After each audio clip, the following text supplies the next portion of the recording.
Welcome back to Blue Review. What's going on? I didn't get to be here yesterday, but Marcus Grant was with the real FRG, Clint Pasillas. How was that, by the way? How was our boy Clint? Always a good time talking to Clint, man. It's always a fun time. A lot of good insights. And, look, we were optimistic about yesterday. It didn't turn out quite the way we hoped, but, we'll get into that.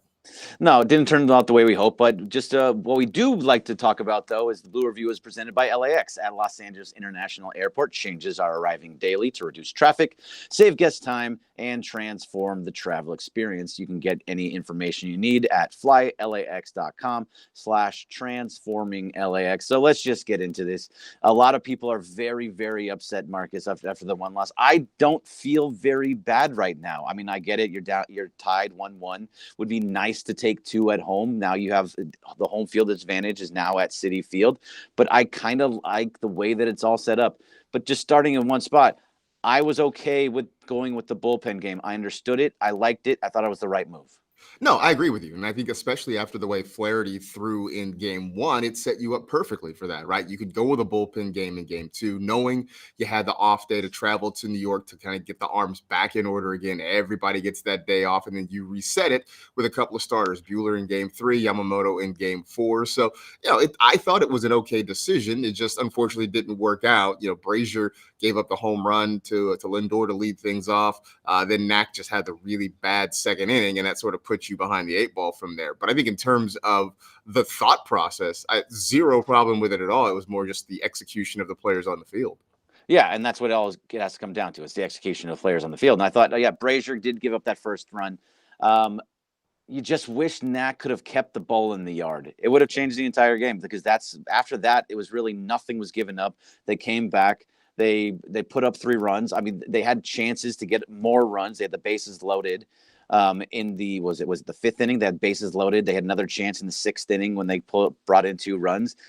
I liked the way that they still fought through things. They were still getting through. They eventually ended up getting Manaea out after 5, and his line turned into 5 innings and 3 runs earned. So at the same time, or 2 runs, I think 2 were earned, because there was a mistake in the outfield, whatever it was.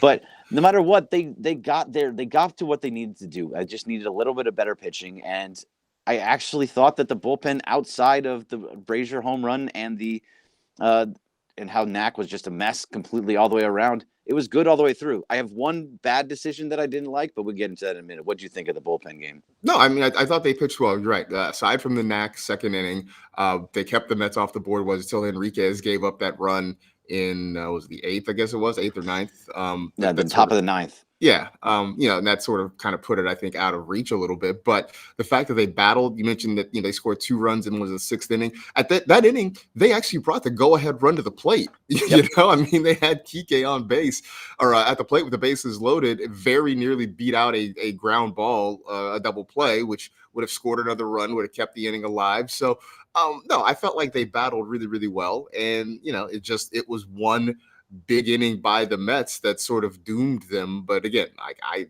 no problem at all with Robert's decision. You just wish Knack could have thrown better than he did.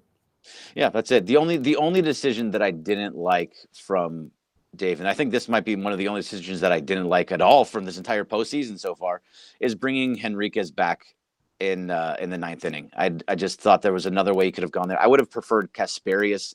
I just didn't think that you needed to go with Henriquez in a 2nd inning. You got enough out of him in the 8th inning, and eventually, he gave up another run to really push it out of reach. But even in the 9th inning, they got 2 on. They had chances to get to keep the line moving. It just didn't happen. So I don't feel badly about this game whatsoever.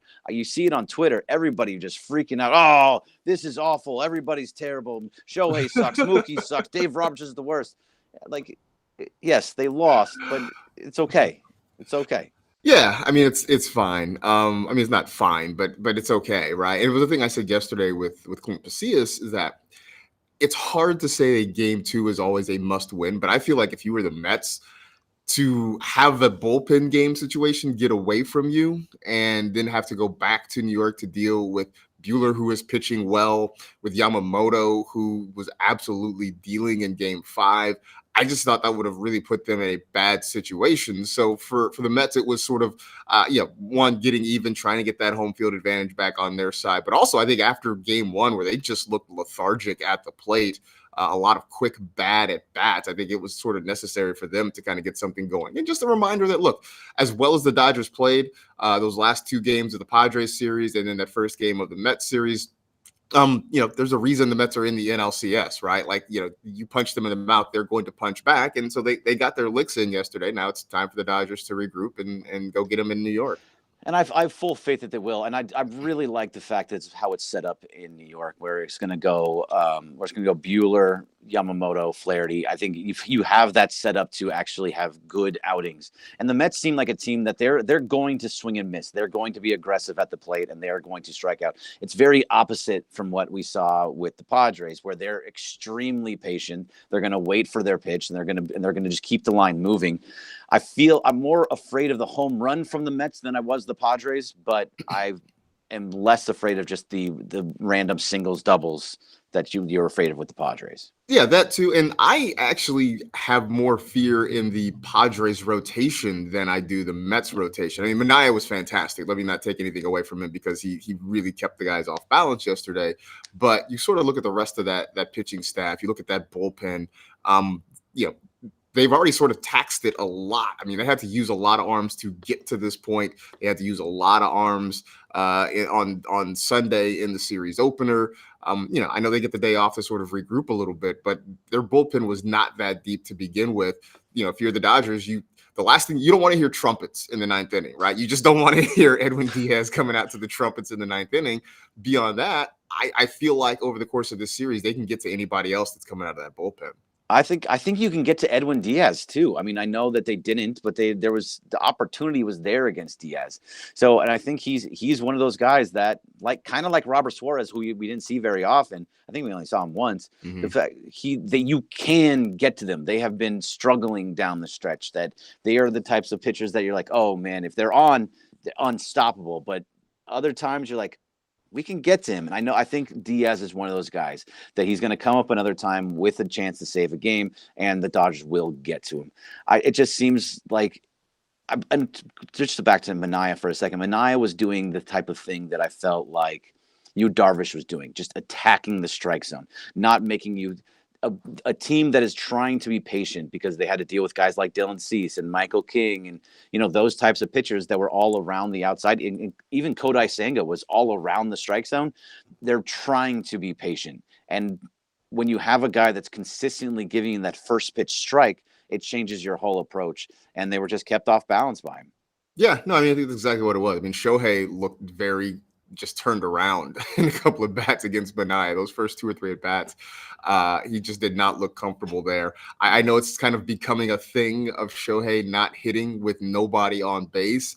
You would love to see him kind of be a catalyst and get this thing started in the first inning or so, get on. But, again, this is where we go back to the bottom of the lineup, sort of being productive, getting on base, getting Shohei those opportunities. In fact, I don't think he hit with anybody on base yesterday, if I'm not mistaken. Maybe he did and walked, but he came up and walked. Yeah. So, good on the Mets, right, for not having to face him with men on when he is uber dangerous. But, I mean, I think there are things to worry about a little bit in this lineup. I think Will Smith, I think at some point we got to have a conversation about him because the slump is getting pronounced at this point. It is, and he did have one. There was just a shot, just was over Brandon Nimmo's, or just looked like it was going to be just over Brandon Nimmo's head, and he jumped in the air, caught it, and that was smacked on a rope, and you saw Nimmo come down, and with his plantar fasciitis, he looked like he was hurting just a little bit. So I don't know what's going on with him, but yeah, it just looks like he's not fully himself right now. I think he'll get better because he did have some good swings. He did have a couple of hits in the last series. He has walked. I don't think anybody really hit yesterday at all. I mean, besides Tommy Edman. It was the bottom of the lineup that actually did any of the damage. Nobody 1 through 6 got a hit. Or sorry, 1 through 5 got a hit. 1, 2, 3, 4. Yeah, 1 through 5 got a hit. Tommy Edman went 3 for 4. Max Muncy had a home run. Kike went over 3, and Andy Paez got 1 for 4 in the 9th inning. That's where the only time he got his. So it was all basically Tommy Edman yesterday. Yeah, which good for Tommy, but it's not certainly not a way for the Dodgers to win. That's not a recipe for winning baseball. No. If Tommy Edman is getting it done, so yeah, just it was a frustrating afternoon without a doubt. I appreciate the way they sort of battled, even though they got down quickly. That they kept fighting, kept having good at bats, as you mentioned. They were able to scratch out a few runs, put the go ahead run to the plate at some point in the game. So I think there's some positives to take away from it, but there's still a long way to go. Here's the other thing about this, Greg, that it's a 7-game series. Whereas you lose whatever happens in Game 3, right? If you're down 2-1, there's a little bit more urgency. Not that there isn't anyway, but being down 2-1 in a 7-game series is vastly different from being down 2-1 in a 5-game series.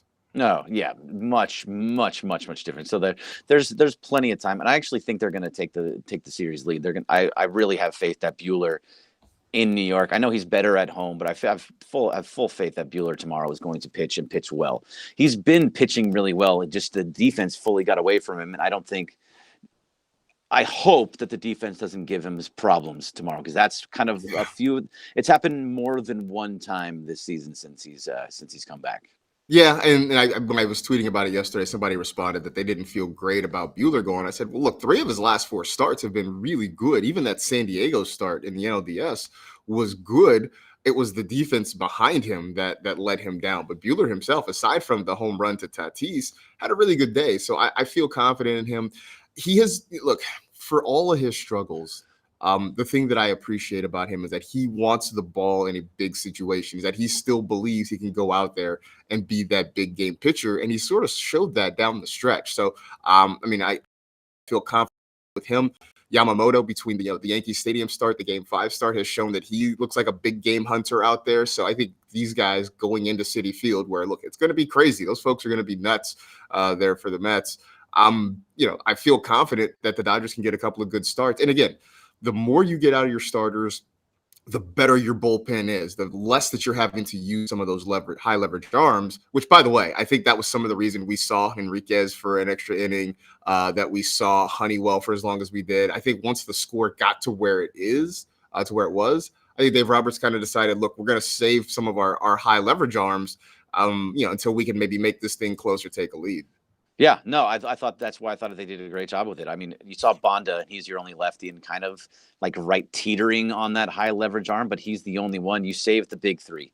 And with those big 3, you can actually kind of get through 4 innings if you do 1 1/3 for each one of them. So Evan Phillips, Blake Trinan, and Michael Kopech, in whatever order that it happens to be.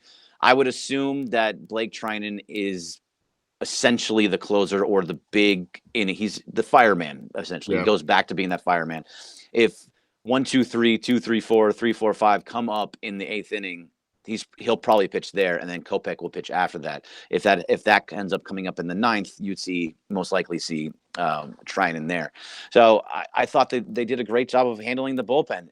Henriquez just gave up that run to kind of push it further.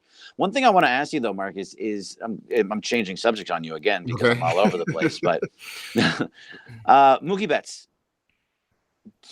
What do you think is going on with Mookie? And do you think it's a big deal at all that every time he's on base, he seems timid, and where he's just trying to fake out whether he's going to steal a base or tag up from third and go home? He eventually did come around to score both on Sunday and yesterday, but he just doesn't look like confident about running on anybody.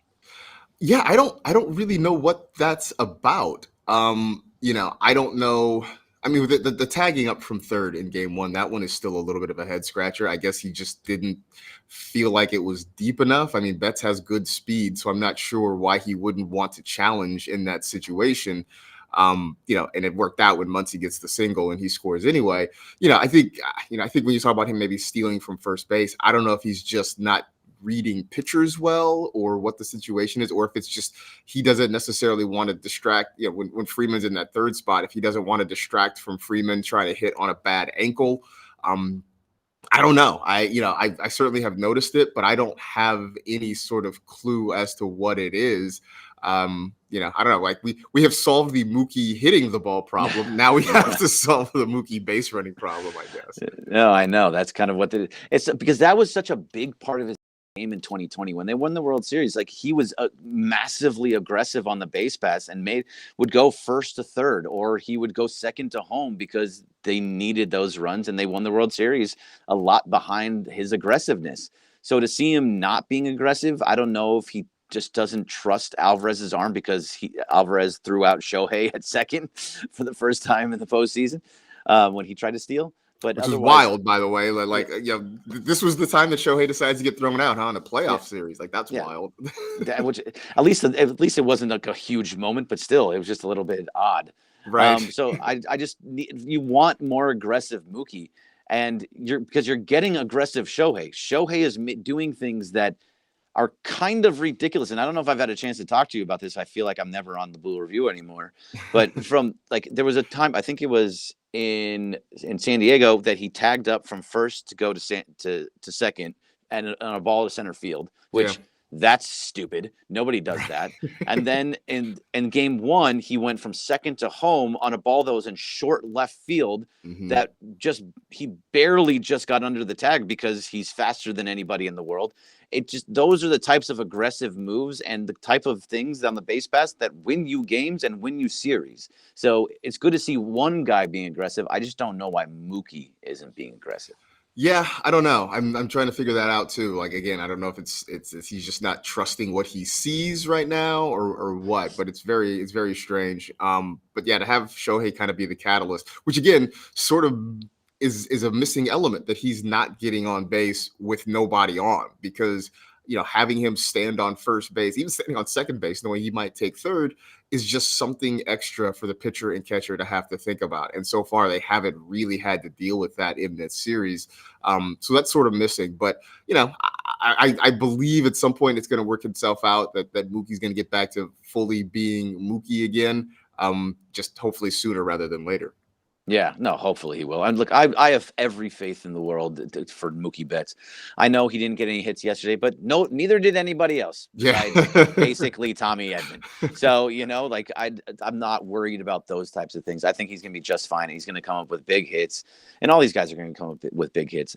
I really love what Teoscar is doing. I know he struck out a couple times, but he's walking. He's being patient. Yeah. I love the fact that outside pitch he struck out so many times on that outside pitch in the regular season. He's being so much more patient. I've seen multiple times on pitches that he normally would swing away at, he's letting go by, and that's what's helping him keep his batting average way up.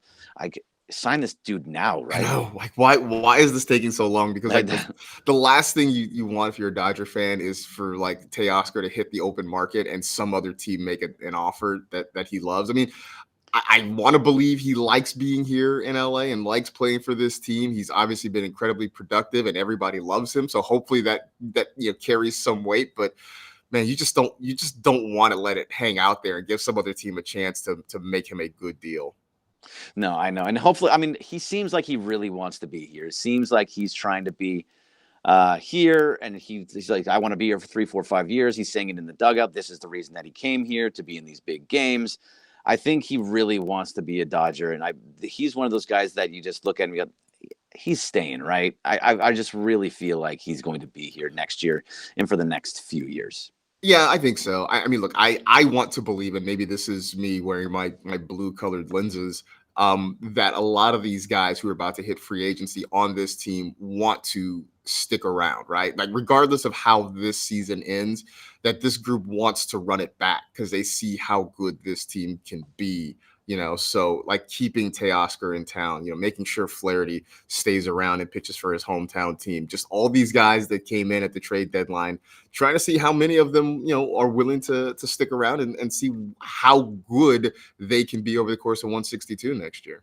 Yeah, and I think most of them are going to try to. Speaking of the 162 next year, I know we're talking about the Mets series, but how do you feel? Clayton Kershaw is coming back for another year. In my mind, great, cool. Have a good pitch. Whatever you got to do. I think he's like 32 strikeouts away from 3,000. Yeah. Do what you got to do. Get to that benchmark.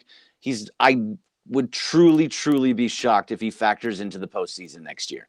So for you to come back and give innings and just pitch another season and hopefully go out the way that you want to go out, I'm fully on board with it. Cool.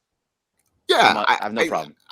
Yeah, look, it's hard to, why would we want to push Clayton Kershaw away into retirement? Like, yeah, obviously he's not the same guy he was at his peak, but he has meant so much to this organization for so long. I feel like he has earned the right to go out sort of on his terms. And yeah, I mean, unless he finds the fountain of youth or something, like I can't imagine him giving them enough through 6 months of the season that you're going to talk about him as being an October proposition. But yeah, man, if he wants to come and pitch again and get to 3,000 strikeouts, I as a longtime Dodger fan will welcome him with open arms. Yeah, exactly. I saw a whole bunch of people when the news came down yesterday, like, no, anything but that. Like, why? Why? I mean, why? Not to mention that, have you seen this rotation the last couple of years? Chances are he is going to be needed at some point during the year. Right. And again, the biggest part of it is, will it matter come postseason time? If Clayton Kershaw is pitching and he's pitching in either the 1, 2, or even 3 spot next year in the postseason, you're probably in trouble. That means that Shohei's not pitching. That means that Yamamoto's not pitching. That means that if you still have if Flaherty is not pitching, or Glasnow, or the Gavin Stone's out, but Buehler's not back yet. The guys that you're expecting, that means Dustin May doesn't come back, then Gonsolin. And all of those guys are not pitching, and they're not pitching up to a high standard. And that's so you need Clayton Kershaw in the postseason.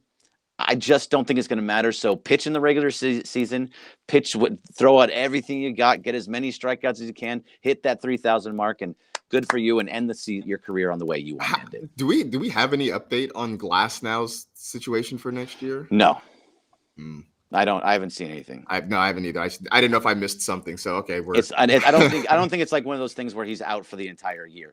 But Glasnow seems like he's out for most of the year every year. So I'm not banking on him, even though he's making a lot of money. So I'm not too worried about him. Yeah, I mean, I guess so. I mean, look, here's the thing. If you're talking about Glasnow, you're talking about, I can't believe we're talking about next year, but whatever. It came off of Kershaw. So yeah, no, I get it. Like, so if we're looking at that though, I mean, like those guys you want to be ready in September, October.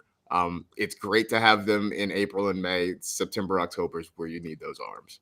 Yeah, 100%. So there is something in the bullpen I want to talk about with Brett Honeywell. He looked fantastic. Yeah. I really kept him off balance. That screwball is something that I just didn't expect to happen. I don't know if it's because he was pitching to a 6-1 deficit or a 6-0, but it might have been. I think he was, when he came in, might have been the 6-1, whatever it was. Doesn't matter. 6-0, 6-1 deficit. So he was just be able to go out there and just pitch. But did his performance yesterday give you any hope that maybe you can use him in other series as well? There are other games that within higher leverage situations. Absolutely. I think especially as a guy that sort of, keeps guys off balance, right? I mean, it's one thing to bring in the power arms, to have Enriquez throwing 100 miles an hour, to bring in Kopech and have him hitting triple digits. But to have Honeywell just sort of, keeping guys off balance and sort of pitching as opposed to just throwing, I think that's always useful. And, look, the fact that he gave them 3 innings of shutout baseball yesterday is key in a bullpen that doesn't have a lot of length in it. And so for Honeywell to be that guy, I think that's really big going forward. Now, I'm curious what happens if they win this series and get to the World Series. What is Alex Vesia's availability going to be? Because then that does, kind of force Dave Roberts to make some decisions about what to do in that bullpen. Yeah, and I think if that's a good decision to have, if Alex Vesia is ready to go, and if you get to the World Series, I would hope that Alex Vesia is he's there. In. Yeah. Yeah, he's in. And then it becomes like Henriquez probably goes off. You don't have Henriquez on there because, like, even though he throws 100 miles an hour, I would much rather have a guy like Honeywell who just keeps guys off, have balance, and can give you multiple innings. I mean, he went 3 innings yesterday when nobody thought he was going to go more than 2.